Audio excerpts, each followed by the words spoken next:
Modi cabinet में ministers बनाए गए हैं तो इंदौर से शंकर लालवानी को जगह मिलनी थी कैबिनेट में। जरूरी है। जब लड़के जीते हो तो मतलब हो जीतना, बिना लड़े जीते हो तो क्या जीतना है। देश की यदि मैं बात करूं तो सबसे ज़्यादा नोटा इंदौर पे हुआ, तो पब्लिक भी, आपको भी पता है, पब्लिक देख रही है क्योंकि उनको पसंद नहीं, बट एक मजबूरी थी। ठीक है, बीजेपी को देना एक मजबूरी थी। तो जिस तरह से लोकसभा चुनाव के बाद हाल फिलहाल में मोदी 3.0 में कैबिनेट का गठन किया गया, मंत्रिमंडल बनाए गए और इंदौर की अगर हम बात करें तो इंदौर से भाजपा प्रत्याशी शंकर लालवानी एक ऐसा चेहरा जिसने इतिहास रचा, हम कह सकते हैं, क्योंकि 11 लाख वोटों से जीत हासिल की है। इसके बावजूद उन्हें मोदी कैबिनेट में जगह नहीं मिली है। एक सवाल उठ रहा है कि क्या शंकर लालवानी को मोदी कैबिनेट में जगह मिलनी थी?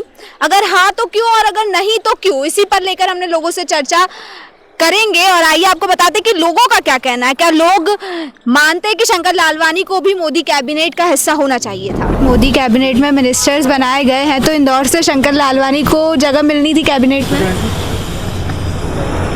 जरूरी है। क्यों? क्योंकि वो इस मतदान वोटों से जीते हैं सबसे ज़्यादा, इस वजह से उनको कहीं ना कहीं मंत्रालय में तो जगह मिलनी थी।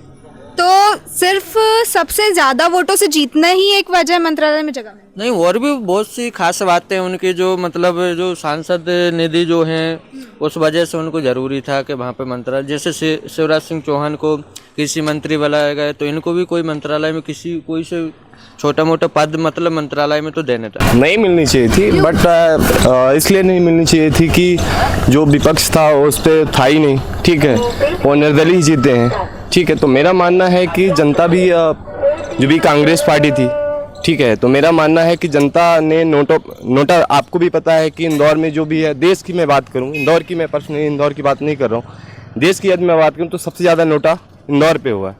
तो पब्लिक भी, आपको भी पता है, पब्लिक देख रही है क्योंकि उनको पसंद नहीं, बट एक मजबूरी थी।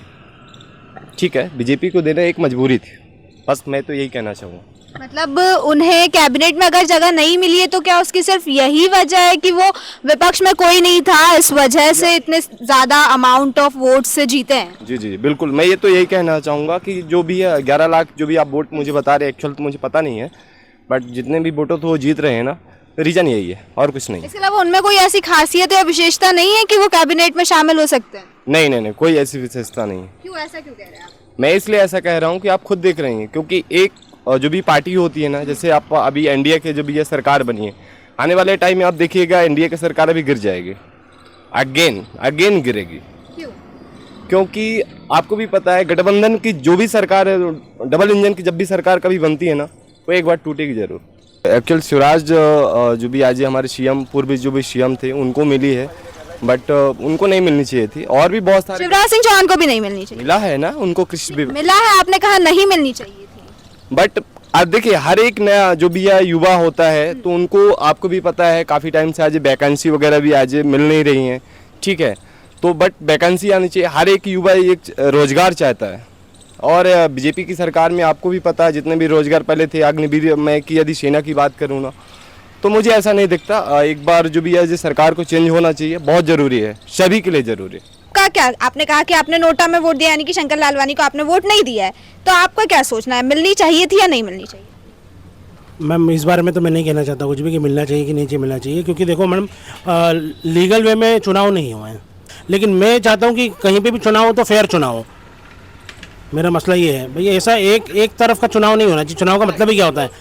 हाँ, जब लड़के जीते हो तो मतलब हो जीतना, बिना लड़े जीते हो तो क्या जीतना है। एमपी में ठीक है, मैं मान रही हूँ, अच्छा काम कर रहे हैं। मोहन यादव जी आए हुए हैं, वो भी ठीक हैं। तो इतने सारा अगर मंत्री ही बना देंगे फिर और भी तो लोगों को देखना है ना। तो जिस तरह से हमने लोगों से बात की, कुछ लोगों का कहना है कि उन्हें कैबिनेट में जगह मिलनी चाहिए थी, कुछ लोगों का कहना है कि उन्हें कैबिनेट में जगह नहीं मिलनी चाहिए थी। हालांकि कई सारी चीज़ें सामने निकल कर आई। कुछ लोगों ने कहा कि इतना बड़ा, जो इतने सारे वोट हासिल कर वो जीते हैं, इस वजह से उन्हें कैबिनेट में जगह मिलनी चाहिए थी। और एक चीज़ और भी निकल कर आई कि विपक्ष में कोई प्रतिद्वंदी नहीं था, इस वजह से उनकी इतनी बड़ी जीत हुई है। तो इसमें आपका क्या सोचना है, आपका क्या मानना है कि क्या शंकर लालवानी को मोदी कैबिनेट में जगह मिलनी चाहिए थी? कमेंट कर जरूर बताएं।